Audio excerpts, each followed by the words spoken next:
Proclamação do Evangelho de Jesus Cristo segundo Mateus. Glória a vós, Senhor.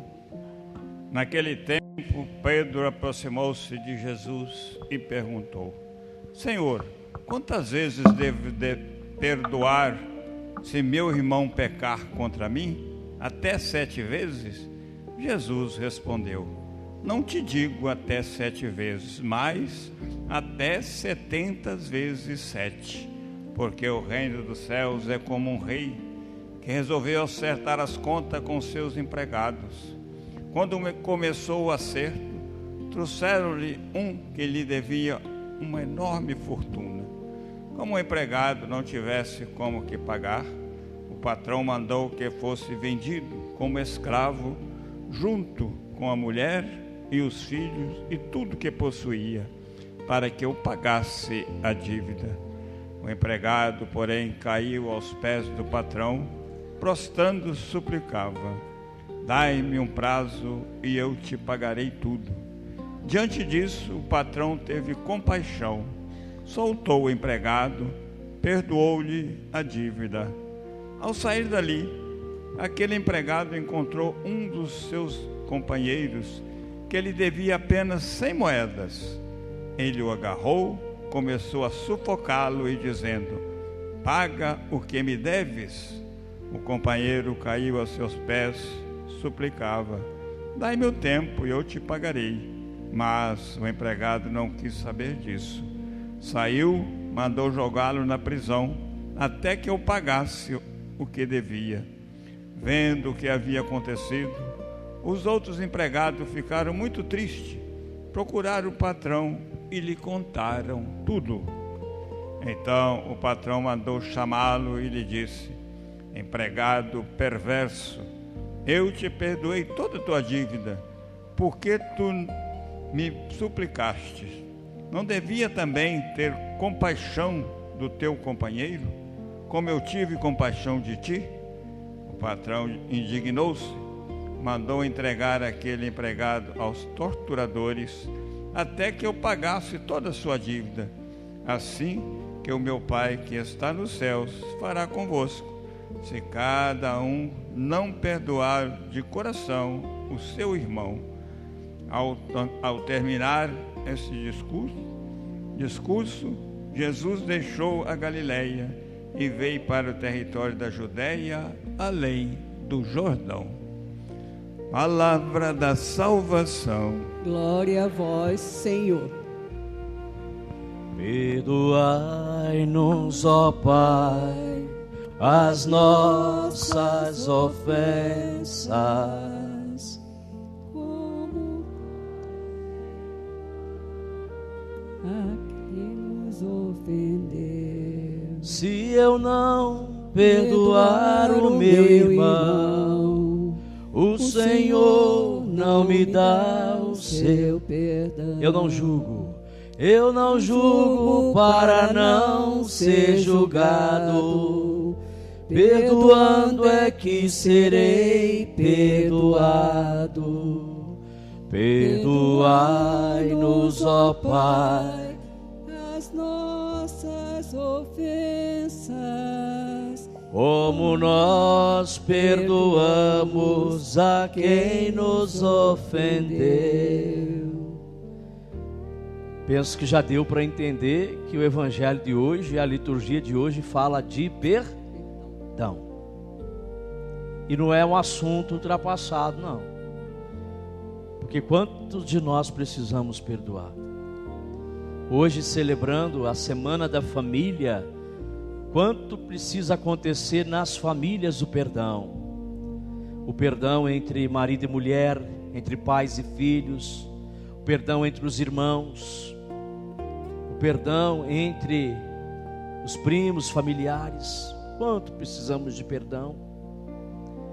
Daqui a pouco nós vamos entrar no período eleitoral, não é isso? Na campanha eleitoral. Na última eleição, quanta gente colecionou inimizades, quanta gente rompeu com a família por causa de lado A e de lado B, de esquerda e de direita. Daqui a pouco vai começar esse período eleitoral, essa campanha eleitoral. Penso que essa liturgia de hoje é providencial, para que a gente possa tomar cuidado, porque temos que colecionar perdão, reconciliação, e não mágoa, rancor, ressentimentos, brigas, confusões. E nós cantamos isso, algo que a gente reza no Pai Nosso, né? Perdoai as nossas ofensas, assim como nós perdoamos a quem nos tem ofendido. Se eu não perdoar, eu não serei perdoado. Mas parece que às vezes a gente não pensa nisso. Deveríamos ficar preocupados com isso, porque não entraremos no céu se não perdoarmos. Não vai entrar, porque não vai ser perdoado se não perdoar. O que falta ainda para a gente liberar o perdão? O que falta ainda para a gente pedir perdão para alguém? A liturgia de hoje nos chama atenção para isso. Isso é algo muito sério, porque compromete a nossa salvação. Compromete. Hoje então a liturgia, o evangelho de maneira especial fala de perdão. Celebramos hoje Santa Dulce dos Pobres. Quem conhece um pouco da história de Santa Dulce sabe o quanto ela sofreu. Foi hostilizada, ridicularizada, perseguida, sofreu, mas nunca se deixou levar por isso, nunca guardou mágoa, rancor, ressentimento. Por isso Deus pôde fazer através dela obras grandiosas naquele povo. É considerada a mãe da Bahia, porque cuidava dos pobres. Mas fez tudo isso por quê? Porque era livre, nunca se sentiu encarcerada pela mágoa, rancor, ressentimento, raivas daqueles que não queriam o trabalho dela, daqueles que atrapalhavam o seu trabalho. Então para nós é exemplo, olhar para a vida de Santa Dulce e ver essa mulher livre, e na sua liberdade Deus, na sua liberdade e fidelidade, Deus pôde fazer grandes obras na vida dela. Por isso é santa. Será que a gente aprende isso? Creio que a gente aprende, né? Um pouquinho hoje pelo menos. Então a liturgia de hoje fala sobre perdão. E no evangelho que nós ouvimos, Pedro aqui se dirige a Jesus perguntando: quantas vezes devo perdoar o meu irmão se ele pecar contra mim? Até 7 vezes? Talvez era algo que era comum na tradição judaica lá no Antigo Testamento. Você poderia perdoar até 3 vezes. Até 3 vezes era tolerável. Depois disso já não perdoa mais não. Pedro, quando fala 7 vezes, talvez ele quisesse pressionar Jesus, dizendo: eu perdoo mais que o dobro do que é o costume. E Jesus olha para ele e fala: nananina, não, deve perdoar 70 vezes. Claro que a matemática aqui quer dizer o quê? Perdoar sempre. Perdoar sempre, seja qualquer pecado. Mas não tem A. É perdoar sempre qualquer pecado. Quando a gente olha para Jesus na cruz, gente, não sei se vocês já tiveram oportunidade de contemplar a dor de Jesus. Alguém que está lá na cruz desfigurado, sofrendo uma dor terrível, ainda tem a capacidade de dizer assim: Pai, perdoa-lhes. A gente por muito pouco manda para aquele lugar, catar coquinho, para o quinto dos infernos. Jesus, com toda a dor, sofrimento, ele olha e diz: perdoa-lhes porque não sabem o que fazem. E quantos homens e mulheres, santos e santas, ao longo da história, inspirados em Jesus, perdoaram seus algozes. Tantos mártires que na hora do martírio também perdoaram. Te lembra, por exemplo, Estevão, né? E tantos outros ao longo da história da igreja. Então Pedro achou que estava impressionando, né? Pedro não tinha entendido talvez que ele deveria perdoar sempre. E aí então Jesus apresenta para ele aqui uma história, né? De um patrão que tinha um empregado, e esse empregado devia para ele uma conta, um valor, uma dívida impagável. Podia trabalhar a vida inteira e não ia conseguir pagar. E esse empregado foi ao patrão e pediu, implorou E o patrão perdoou. Uma dívida impagável. Esse mesmo empregado, depois de ter sido perdoado, encontra um colega na rua que devia uma mixaria para ele, mas que não tinha condições de pagá-lo no momento. E também pediu perdão, misericórdia. O que ele fez? Não perdoou. Mandou prender. O que Jesus está falando? Está falando do Pai, que em Jesus nos perdoou de todos os nossos pecados. Uma dívida que nós nunca poderíamos pagar, e ela foi paga pelo sangue de Jesus derramado na cruz. Mas nós não somos capazes de perdoar coisas tão bobas uns dos outros. Fomos perdoados, mas não somos capazes de perdoar. O Evangelho quer dizer que o perdão do cristão deve ser ilimitado. Um perdão ilimitado, sempre, incondicional. Jesus busca então elucidar essa situação contando essa parábola, né? Que eu acabei de falar aqui. Esse é o retrato do nosso procedimento, de nossos relacionamentos com Deus e com o próximo, a parábola, a história. Deus nos perdoa dívidas enormes, mas não somos complacentes e misericordiosos com aqueles que nos magoaram. Morro, mas não perdoo. Já ouviu isso?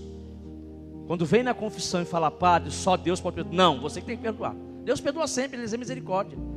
Essa coisa que essa pessoa fez comigo, só Deus vai perdoar. Eu falei, meu querido, se você não perdoar, não vai entrar, vai ficar de fora.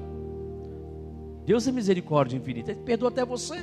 Você foi perdoado pelo sangue de Cristo derramado na cruz. Deus é perdão, é misericórdia infinita. Agora, se você não perdoar, não tem conversa, não tem discurso, não tem argumento. Ou perdoa ou perdoa. Mas muitas vezes, e Jesus então contando esta parábola, busca mostrar justamente isso, através da parábola, para dizer sobre os nossos procedimentos, o retrato dos nossos procedimentos, de nossos relacionamentos com Deus e com o próximo. Usamos muitas vezes 2 pesos e 2 medidas para julgar e ser julgados. Queremos o perdão de Deus, mas não nos convertemos para oferecer o perdão ao próximo. Dias atrás eu conversava com alguém, a pessoa falou, já tem mais ou menos uns 8 anos que eu não falo com fulano da minha família, com um irmão de sangue. Eu falei, por quê? Porque naquela eleição, a primeira eleição que houve aquela grande polarização, a gente rompeu e até hoje nada. Olha só que coisa, que idiotice. O que a gente tem que guardar e colecionar é amor, bondade, reconciliação, misericórdia, não mágoa, rancor e ressentimento. O cristão não pode colecionar inimizades. Gente, estou falando isso para vocês, mas falo em primeiro lugar para mim, porque não é que eu sou padre também que eu não erro, que também não coleciono. É para nós que a palavra de Deus hoje é dirigida como um grande apelo à conversão, à misericórdia, ao perdão. Nosso Senhor exige de nós uma misericórdia sem medidas. Por quê? Porque Ele próprio nos perdoou sem medida. Por isso hoje vamos fazer um exame de consciência e pensar um pouco sobre isso. Nossos relacionamentos seriam muito melhores se usássemos os critérios de Jesus para perdoar. A matemática de Jesus. A matemática de Jesus qual é? Perdoar sempre. Perdão sem limites. Ou seja, perdoar sempre, mesmo que o pecado contra nós tenha sido de extrema gravidade, mas foi muito grande, é muito pesado. Eu entendo, mas você tem que perdoar. Foi muito grave o que fizeram comigo. Beleza, não pague o mal com o mal. Perdoe, em nome de Jesus. Talvez não perdoar, gente, porque o outro mereça, porque você não merece. Uma vez eu ouvi isso de uma mãe. Eu ouvi isso de uma mãe que me deu uma catequese sobre perdão. Uma mãe que havia perdoado o assassino da sua filha, 16 anos de idade. O rapaz era envolvido com o tráfico de drogas, a família não queria. A família fez de tudo para poder separar aquele casal e conseguiu por um tempo separar aquele casal. Uma menina de família se envolveu infelizmente com um rapaz já maior de idade, envolvido com o tráfico, uma coisa terrível. A família ficou desesperada. Fez de tudo até que conseguiu separar. Um dia o casal se reencontra, vão para uma festa, ela dorme na casa do namorado e o namorado mata a menina. E no dia do julgamento, a mãe foi, encontrou com ele, depois da sentença, ele foi condenado. A mãe abraçou e disse: eu te perdoo. E eu perguntei para ela: mas como você fez isso? Ele não merecia o seu perdão. Eu falei para ela, eu falei. E ela falou para mim, eu não perdoei porque ele merecia. Eu perdoei porque eu não merecia. Eu já vou carregar um fardo de ter perdido a minha filha de forma tão trágica, tão jovem. Eu não queria outro fardo, seria carregar no meu coração mágoa, rancor e ressentimento. Olha que bonita. São sentimentos que só faz mal para quem sente. Eu não perdoo talvez porque você mereça o meu perdão. Eu perdoo porque eu não mereço ficar encarcerado a vida inteira com esse sentimento. Eu não mereço perder a minha salvação por causa disso. E eu perdoo também porque eu sou cristão e eu devo ter no meu coração os mesmos sentimentos que havia em Cristo Jesus. Se o outro pedir perdão, não podemos negar a ele esse perdão, se não estamos agindo como esse empregado perverso e cruel, e também não mereceremos o perdão de Deus. Lembra que o patrão disse aqui para o empregado? Empregado perverso, eu te perdoei toda a sua dívida porque tu me suplicaste. Tu não devias tu também ter compaixão do teu irmão, como eu tive de ti? E aí o patrão, indignado, mandou prender, entregar aquele empregado aos torturadores até que pagasse toda a sua dívida. É assim que o meu Pai que está nos céus fará conosco, se cada um não perdoar de coração ao seu irmão. De coração, não é da boca para fora. É isso? Palavras terríveis, né? Imagina a gente ter que ouvir isso. Palavras terríveis que deveriam nos fazer tremer. Sem perdão ao irmão não há perdão de Deus para nós. Então, irmãos, aqui eu vou terminando. Que possamos exercitar o perdão em nossa vida. E isso só será possível se percebermos a presença de Deus que caminha conosco. E se, enquanto comunidade cristã, formos para nossos irmãos um reflexo da presença divina. Isso só se dará se houver perdão em nossas relações. Estamos na semana da família. Quem sabe você hoje não tem que criar coragem, se tornar uma pessoa sem vergonha no bom sentido da palavra, deixar a vergonha de lado, o orgulho de lado e se reconciliar com alguém que você hoje precisa se reconciliar, talvez anos. Eu lembro uma vez numa comunidade, eu era padre jovem e eu pregava sobre esse evangelho. E terminou a missa, uma irmã que estava na assembleia tomou a iniciativa, pegou o telefone e ligou para uma irmã que há 9 anos ela não falava. E elas se reencontraram e foi só choro e alívio e cura. 9 anos, foi preciso que o padre fizesse uma homilia, foi preciso que a palavra de Deus tocasse o coração dela. 9 anos, perdeu tanto tempo, está perdendo tempo. Vai fazer muito bem para você se você criar coragem e se buscar a reconciliação. Se o outro não quiser, só lamento pelo outro, mas faça a sua parte. Talvez seja você que precise liberar o perdão, dar o primeiro passo. Há alguém que nós guardamos rancor, há ofensas que nós recusamos a perdoar. Vivemos hoje então este evangelho. Procuremos quem nos ofendeu e estendamos a mão. Louvado seja o nosso Senhor Jesus Cristo.